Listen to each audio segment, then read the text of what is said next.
आप सभी का होम साइंस क्लासेस में स्वागत है।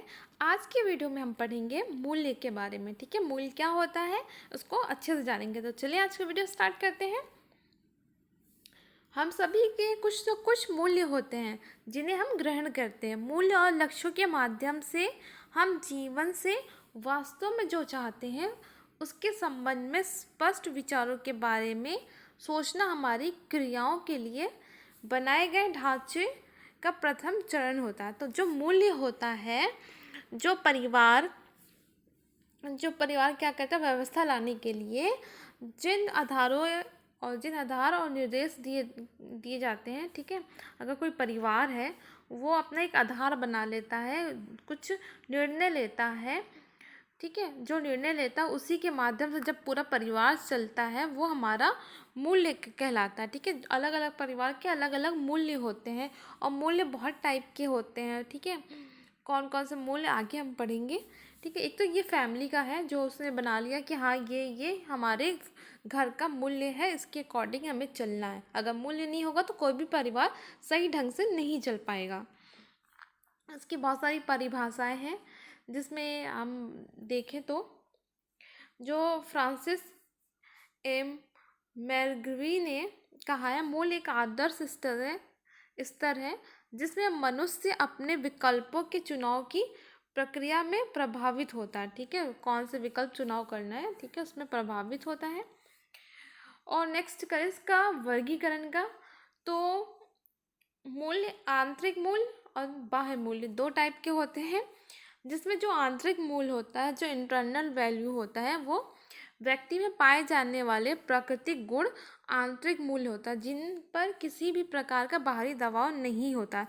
तो ये आंतरिक होता है जो उसको प्राकृतिक रूप से उसको पैदा होते ही मिलता है। ठीक है, वो पहले से होता है, इसको कोई बाहर से सीखते नहीं है, कोई किसी और के दबाव से नहीं होता। जो उसके अंदर पहले से है वो मूल्य उसको जन्मजात मिलती है।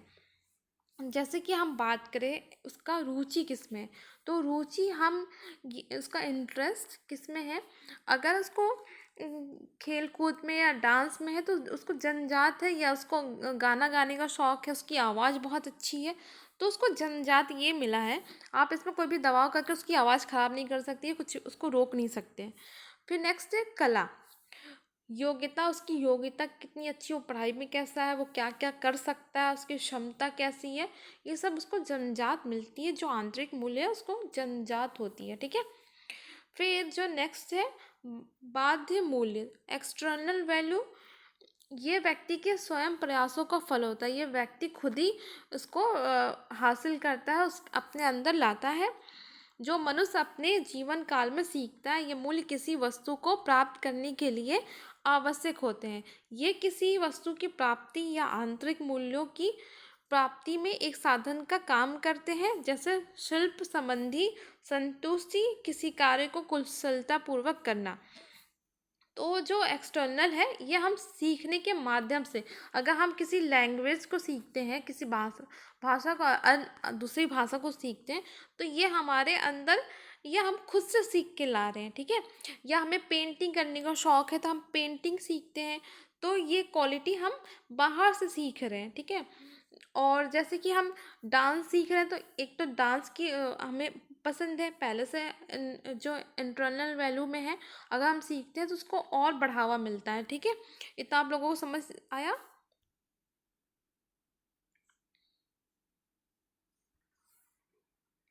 अब बात करें, कुछ मूल्य ऐसे भी होते हैं जो कि दोनों से मिले जुले रूप में होते हैं। जैसे कि प्रेम, ज्ञान, आराम, स्वास्थ्य, बुद्धिमानी, खेल, धर्म, कला, महत्वाकांक्षा आदि। तो जो प्रसिद्ध समाजशास्त्री पारकर के अनुसार मनुष्य के आचरण को प्रभावित करने वाले प्रमुख मूल्य निम्न हैं। जो पारकर हैं उन्होंने कुछ मूल्य ऐसे बताए हैं जो मनुष्य के व्यक्तित्व को प्रभावित करते हैं, कैसे और उसको प्रभावित करते हैं। तो उनमें से कुछ है इंपॉर्टेंट, आप देख लीजिए यहाँ पे। जो पहला है प्रेम। ठीक है, प्रेम जो एक दूसरे संबंधियों से करते हैं हम, जैसे भाई बहन, माता पिता, जो भी ठीक है। तो ये प्रेम है जो मनुष्य के व्यक्तित्व को प्रभावित करता है। वो मनुष्य कैसे अपने दोस्तों से, अपने सगी संबंधों, माँ बाप से करता है, वो उसके व्यक्तित्व को और अच्छे से बढ़ाता है। फिर जो ज्ञान तथा विवेक, ज्ञान तथा बुद्धि का अर्थ है किसी भी विषय के प्रति जागरूकता।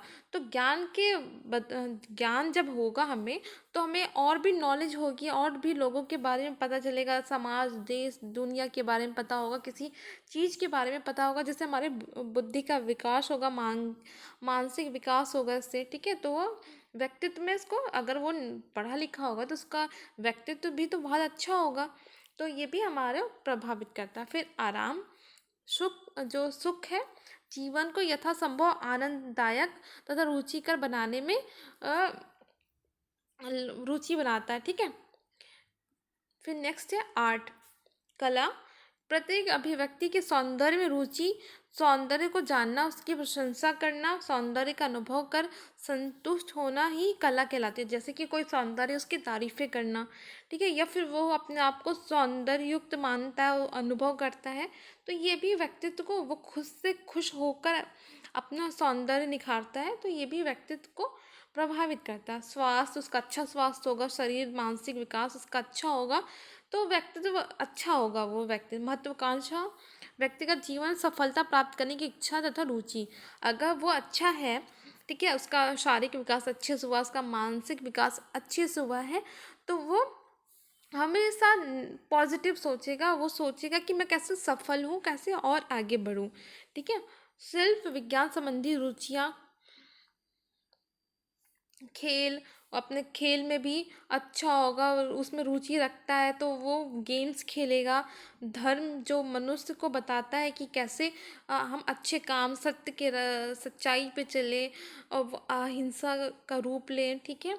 और सबके सुख के बारे में सोचें, सबका अच्छा सोचें, कल्याण करें, अपने घर के, फैमिली के साथ साथ सामाजिक और देश के बारे में भी अच्छा अच्छा सोचें और अच्छे काम करें। तो ये सभी चीज़ें जो व्यक्ति के व्यक्तित्व को निखारती है और उसको अच्छा बनाती है। तो ये 9 थे। फिर जो लिंडले हैं, उनके अनुसार मूल्य कितने टाइप के होते हैं? सैद्धांतिक मूल्य, सच को मानना, अपनाना व खोजने में रुचि रखना, दर्शन, अध्ययन आदि। तो ये हमारा सैद्धांतिक मूल में है। जो सच को मानता है वो अपनाना और खोजने में रुचि, और भी जानना, ठीक है, वो इसके अंतर्गत आता है। फिर आता है हमारा आर्थिक मूल्य, जानकारी, वस्तुओं में रुचि रखना, जैसे धन, बचत, मकान, जमीन बढ़ाना इत्यादि। ये आर्थिक मूल्य, आर्थिक रूप से जो भी है उसमें वस्तुओं में रुचि रखना, जैसे धन, धन कैसे कमाना है, बचत कैसे करेंगे, घर कैसे बनाएंगे, और भी ज़मीन जायदाद, ये इसके अंतर्गत आता है। ठीक है।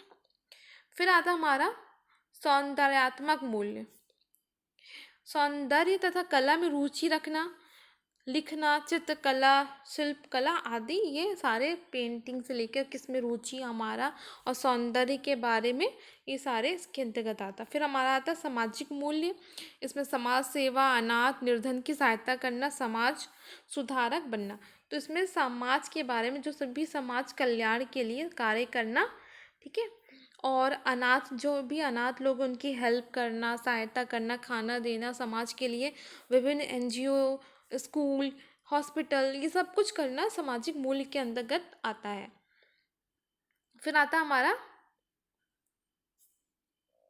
धार्मिक मूल्य, प्रशासनिक कार्य में रुचि रखना, नेतृत्व, राजनीतिक दल में कार्य करना। तो ये हमारा धार्मिक मूल्यों के अंतर्गत आता है। जो राजनेता होते हैं, राजनीति में जाते हैं और प्रशासनिक कार्य में रुचि जो रखते हैं, नेतृत्व अच्छा करते हैं, तो वो हमारे धार्मिक मूल्यों में आता है। फिर आता है यहाँ पे प्रोफेसर PS नायडू ने भारतीय संस्कृति के अनुसार निम्नलिखित 6 मूल्यों को बताया, जो निम्न प्रकार है। तो बहुत सारे समाजशास्त्रियों ने अलग अलग अपने अनुसार मूल्यों को डिफाइन किया। तो पहला इसमें इन्होंने 6 बताया। तो इसमें पहला है आर्थिक मूल्य, दूसरा शारीरिक मूल्य, तीसरा सामाजिक मूल्य, और चौथा है मनोवैज्ञानिक मूल्य, और पांचवा दार्शनिक मूल्य, और छठा है आध्यात्मिक मूल्य। ठीक है। ये इनके अनुसार है। तो हम लोगों ने पढ़ लिया। आप इनमें से ये लिंडले वाला और पार्कर। ठीक है, ये सब आप अच्छे से याद रखिएगा क्योंकि ये एग्ज़ाम में पूछा जाता है, तो कहीं से भी कुछ भी आ सकता है। अगर आपने अच्छे से पढ़ा है तो आप आसानी से इसका आंसर दे पाएंगे। तो अगर वीडियो पसंद आया तो प्लीज़ लाइक करें और कमेंट करके बताएं आपको वीडियो कैसा लगा।